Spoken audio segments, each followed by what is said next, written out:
সরজমিনে যে বিষয়টি দেখে এসেছি, সেখানে প্রথম দিন থেকে মিল্টন মোর্শেদ উপজেলা থানা বিএনপি ছাত্রলীগ সভাপতি ওনার সার্বিক সহযোগিতা ছিল।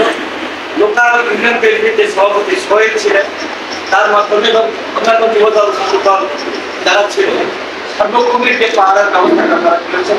কিন্তু দুর্ঘটনাটা যেটা ঘটে গেছে সেটা হলো সন্ধ্যার পর পরই ঘটনা ঘটে গেছে, রাত্রি 9টার দিকে। তার পূর্ব পর্যন্ত যে নেতাকর্মীরা ছিলেন তারা মূলত আরো দুইটা জায়গায় পাশে যে দুইটা বন্দর ছিল, একটা ছিল বীরগাছা যে বন্দরটা, সেই বন্দরটা এবং পাশে আর একটা আড্ডা পালানোর একটা জায়গা মধ্যে আছে, সেই দুইটা বন্দরে নেতাকর্মীরা বন্দরগুলি পাহারা দেওয়ার কারণে আর পালপাড়ায় তাড়াতাড়ি করে আসতে পারেন, তারা এই ঘটনাটা ঘটে গেছে। মূলত যেটা বিষয় কষ্ট করে দিয়েছেন বিএনপির পক্ষ থেকে তাদের যে সহযোগিতা, পাশে দাঁড়ানো, এর কোনো ত্রুটি ছিল না এবং বিএনপির কোনো নেতা কর্মী বা কোনো ব্যক্তি জড়িত নাই, এটা তারা কষ্ট করেছে এবং তারা এই বিষয়ে অত্যন্ত সন্তুষ্ট হয়েছে। যে নামগুলি দিয়েছে তারা 5 জন মিলে, সম্প্রদায়ের 5 জন মিলে তারা তাদেরকে আমরা পৃথকভাবে বসার সুযোগ দিয়েছি, তারা রুমে দিয়েছে, তারা এই ঘটনার সঙ্গে জড়িত। যদিও হয়তো প্রকাশ্যে বলতে পারবে না, তাদের গোপনে জন্য বলতে পারে। তারা 13 জনের যে নাম দিয়েছে তার মধ্যে জহুরুল নামে একজন ব্যক্তির নাম দিয়েছে, যে 16 সালেও ঘটনা ঘটিয়েছে এবং তার নেতৃত্বে এবারের ঘটনাটা ঘটেছে।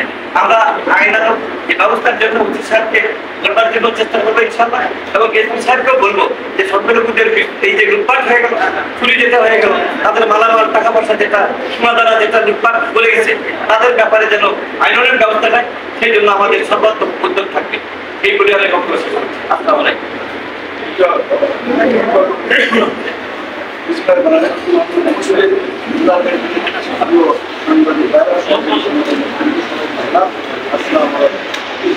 গত 5 তারিখে যে ঘটনা, সেই ঘটনা আমাদের বিচ্ছিন্ন ঘটনা। রাতে 9টার সময় ঘটনা, যখন আমাদের এলাকাগুলি বিভিন্ন মন্ত্র, বিভিন্ন বাড়ি সেই সূত্রে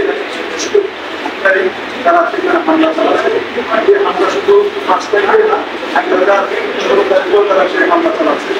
তো এই হামলায় যারা জড়িত ছিল 16 তারাই সেই হামলার সাথে জড়িত, এটা আমাদের ভুলেও না। এবং আমাদের আমি প্রথম দিন থেকে সহযোগী এবং থানার যে ছাত্রদল সংগঠন এবং পাহারা পাহারা দেওয়া ছিল। এবং আমি পরের দিন 10টার সময় রাত পর্যন্ত তাদের সঙ্গে মত বিনিময় করে তাদেরকে আমি সহযোগিতা করছি এবং আইনি সহযোগিতার জন্য তাদের সাথে আলোচনা করেছি। ভাইরা কিন্তু ভয় পায়, তারা মন করে না, তারপর তাদেরকে আমরা খুবই রিকোয়েস্ট করেছি এবং তারা দুদিন আগে আমার বাড়িতে এসেছিল। বাড়িতে আসার পর তাদেরকে অনেক বুঝাইছি এবং বুঝাই বলছি যে আপনারা কোনো ভয় পাবেন না, আপনারা মামলা করেন, আমরা আইনগত ব্যবস্থা নেব। তাদের বক্তব্য না, আমরা মামলা করবো না, আপনারা আমাদের পাশে থাকেন। আপনারা বলে যে ভুল কথা হলো 4টে পর্যন্ত আমাদের উদ্ধার করে দিয়েছে, উদ্ধার করে দিয়েছে এবং তারা মাটি কাটার জন্য মেশিন এগুলো উদ্ধার করে দিয়েছে। তারও সর্বোচ্চ চেষ্টা করা হচ্ছে, ইনশাআল্লাহ সেগুলো উদ্ধার সহযোগিতা